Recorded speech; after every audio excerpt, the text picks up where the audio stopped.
अस्सलाम वालेकुम। Welcome to my channel Muskan voice. तमाम चैनल अपडेट के लिए मुस्कान वॉइस को सब्सक्राइब करके बेल नोटिफिकेशन ऑन कर दें। तो आइए सुनते हैं आज इस वीडियो में उस जिन का किस्सा जो एक आदम जाति से इक्स कर बैठा था। आज बाजी बहुत अरसे बाद पुरसकून नींद सोई थी। कितनी तकलीफ दे आजमाइश से उनको गुजरना पड़ा था।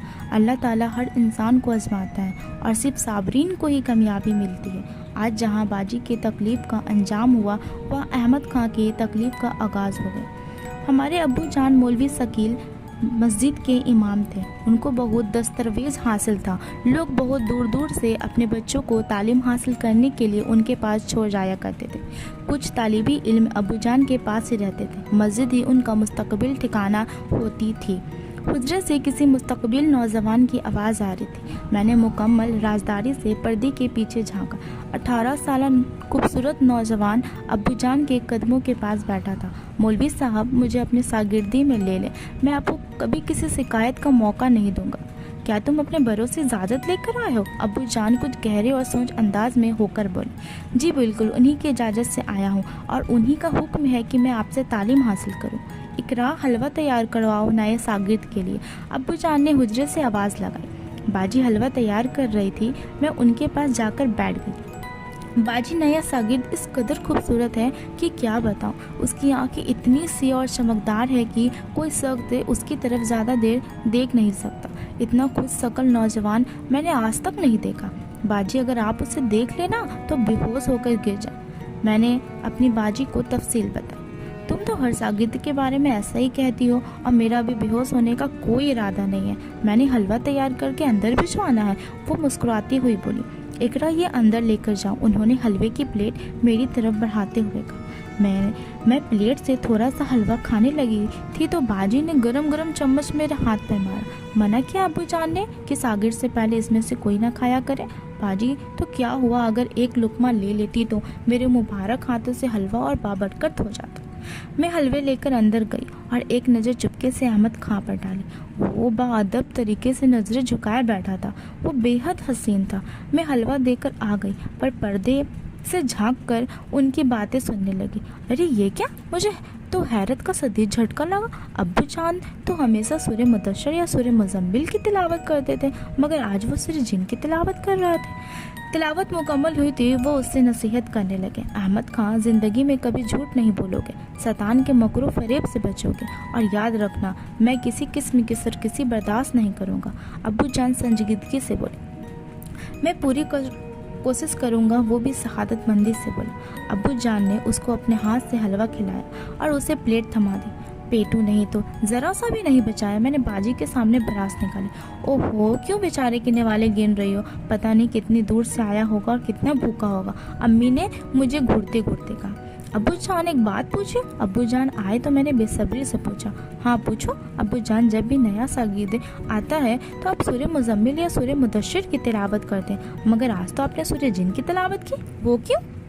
बहुत बदतमीज़ हो तुम। खबरदार अगर आइंदा कभी अंदर झांका। अब्बू जान अच्छे खासे गुस्से में आ गए, मगर मैंने हमेशा की तरह उनके गुस्से की कोई परवाह नहीं की, क्योंकि मुझे असल बेचैनी तो अपने सवाल की थी जिसका जवाब न मिलने पर मैं और बेचैन हो गई।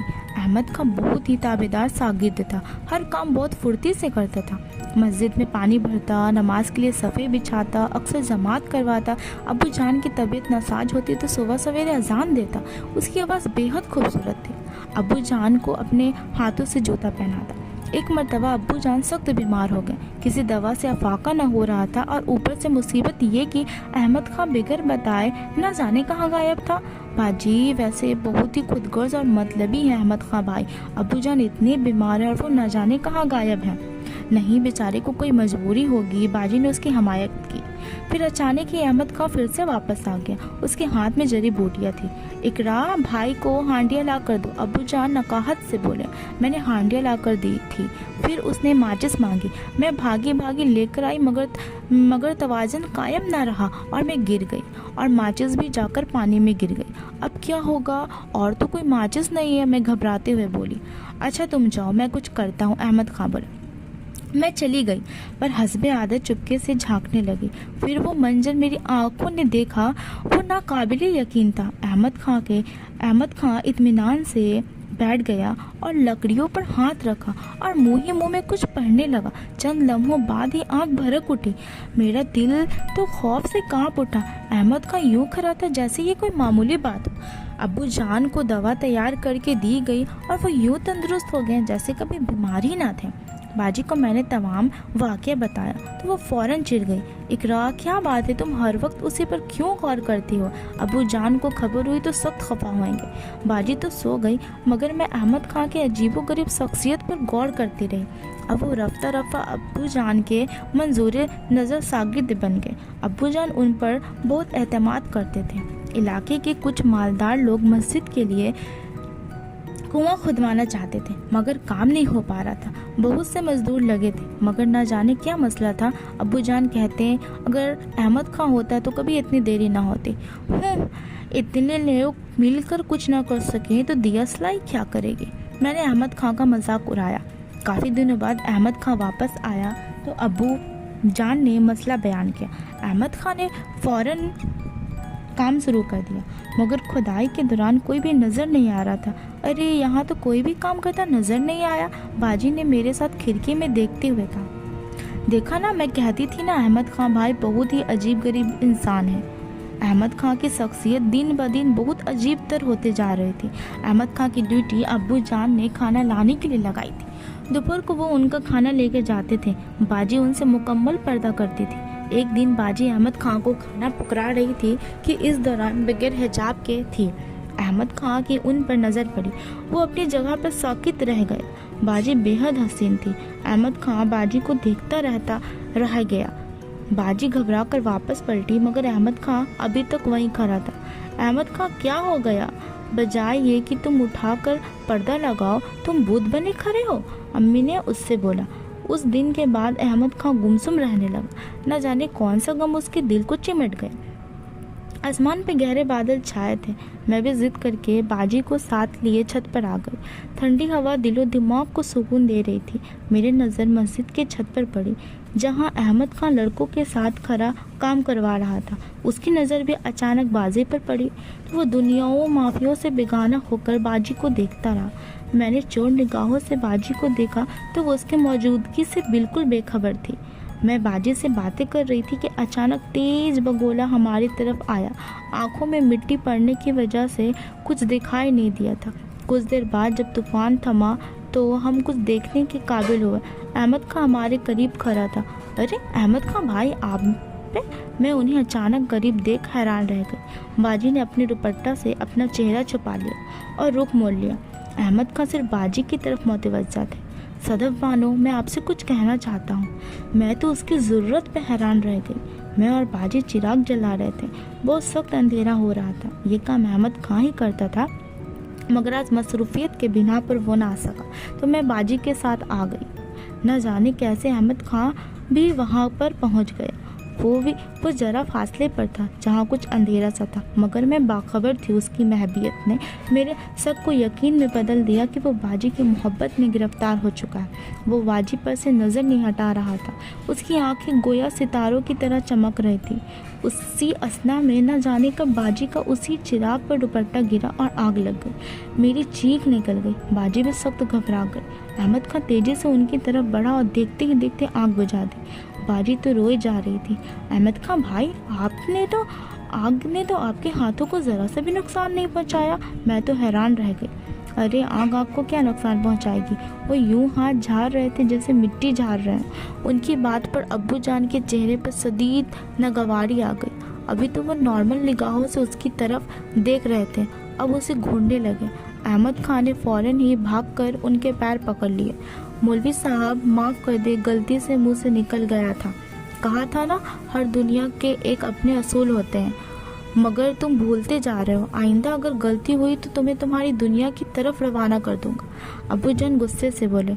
ये देखकर मेरे जहन उलझ सा गया मगर कोई सिरा हाथ ना आया था। ये बात तो तय थी कि कोई ऐसी बात थी जो हमसे पोशीदा थी मगर अब्बू जान जानते थे। जब रात का दिन था, अहमद खां खाना लेने आया था तो मुझे पुकारा। इकरा, मेरा एक काम करोगी? कौन सा काम भाई?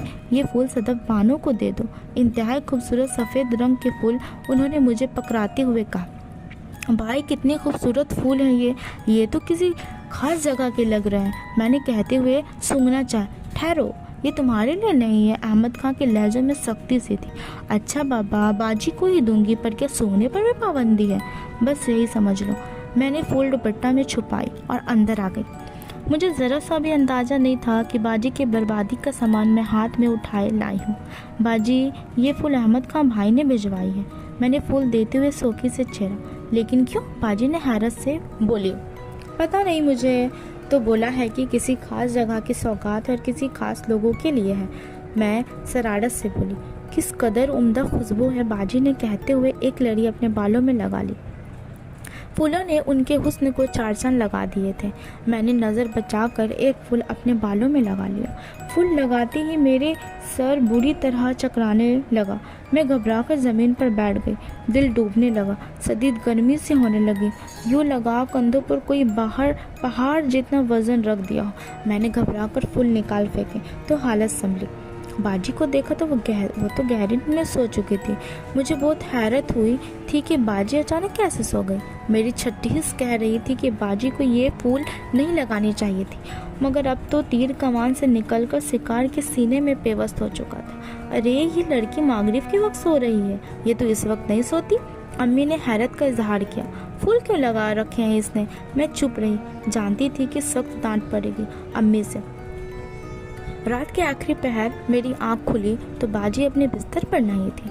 शायद पानी पीने गई हो। मैंने अपने दिल को तसल्ली दी। काफ़ी देर इंतज़ार के बाद जब वो ना आई तो मेरे दिल को खौफ लाहक हुआ। मैं बाहर निकल आई। हर जगह खामोशी का राज था। यक बातों की आवाज़ पर मेरा कदम थम से गया। आवाज़ें चबूतरे की सीढ़ी की तरफ से आ रही थी। इसी असना में बाजी की मधुर हंसी गूंजी। खौफ से मेरा खून जमने लगा। मैं हिम्मत करके सीढ़ी के करीब पहुंच गई। वो किसी शख्स से महवी गुफ्तगू थी। रात के इस पहर वो काम कौन था और बाजी यूँ किसी अजनबी से बातें क्यों कर रही थी? मैं आगे बढ़ी, मगर तेज़ रोशनी ने मेरी आंखें चंधरा दी। मैंने घबराकर आंखों पर हाथ रख लिया। रोशनी की वजह से मैं उस शख्स का चेहरा नहीं देख पाई। अच्छा, अब मैं चलती हूँ। बाजी की ख्वाबदीदा आवाज़ सुनाई दी। कल मिलने आओगे ना? वो शख्स बहुत मोहब्बत भरे लहजे में बोला। मैं तो खौफ से भागती हुई कमरे में आकर लेट गई। कौन था वो? अहमद खां भाई या कोई और? बाजी कमरे में आई। फूल अभी भी उनके बालों में लगे थे। उनका चेहरा चांद की तरह रोशन था। मेरा दिल रोने को चाह रहा था कि सबको उठा दो और ये माजरा कह डालो। सुबह अहमद खां खिलाफ मामूल बहुत खुश था। मुझे उसकी खुशी खटक रही थी। भाई बहुत खुश है? कोई बड़ी खुशी मिल गई है क्या? हाँ, कुछ ऐसा ही है। एक बात पूछूं? हाँ पूछो। मैंने रात का वाकया गुजर कर दिया। मेरी नज़र उसके चेहरे पर थी। अच्छा, मैंने तो ऐसा कुछ नहीं देखा, वो घबरा कर बोला। उसके लहजा उसकी बात की नाफी कर रहा था। अच्छा तो ठीक है, मैं अब्बू जान से पूछ लूँगी। मैंने अंधेरे में तीर चलाया। नहीं, मौलवी साहब से बात करने की कोई ज़रूरत नहीं है। मैं खुद सारी बातों की मालूमात हासिल करता हूँ। अब नमाज को देर हो रही है, मैं मस्जिद जा रहा हूँ। वो नजरें चुराकर बोलता बाहर निकल गया। रातों को गायब होना बाजी का मामूल बन गया था। घर वालों से लाताल्लुक़ से रहती, मागरिब के वक्त ही सो जाती और हर वक्त हर आईने के सामने अपने पल संवारती रहती और अकेले में मुस्कुराती रहती। अम्मी भी सब देख रही थी। अगले जुमरात को अहमद खां ने एक बच्चे के हाथ फूल भिजवाए जो अम्मी के हाथ लग गए। उस रात बाजी बेखबर सोती रही, मगर सारी रात दरवाजे पर दस्तक होती रही। मैं उठकर बाहर देखती तो बाहर कुछ न होता। बार बार दस्तक जारी रही। मैं चुपकर खड़ी रही ताकि बचाने वाले को फौरन पकड़ लो, पर वो भी कमाल का फुर्तीला था। ना जाने कहाँ गायब हो जाता था। सारी रात ये आंख मचोली जारी रही। रात भर जागते रहने की वजह से सुबह मेरे सर दर्द से फट रहा था। सुबह अहमद खां का भी मूड बहुत ख़राब था। आंखें सुर्ख हो रही थी। मेरी तरफ खास जाने वाली नज़रों से देखता। कोई काम ढंग से नहीं कर रहा था। हर बात पर अब्बू जान से डांट खा रहा था। भाई क्या बात है, आज मिजाज बहुत बिगड़ा हुआ मालूम होता है आपका। अशरफुल मखलूक़ात को हमारी खुशी बर्दाश्त कहाँ होती? वो जल भुन कर कहता बाहर निकल गया।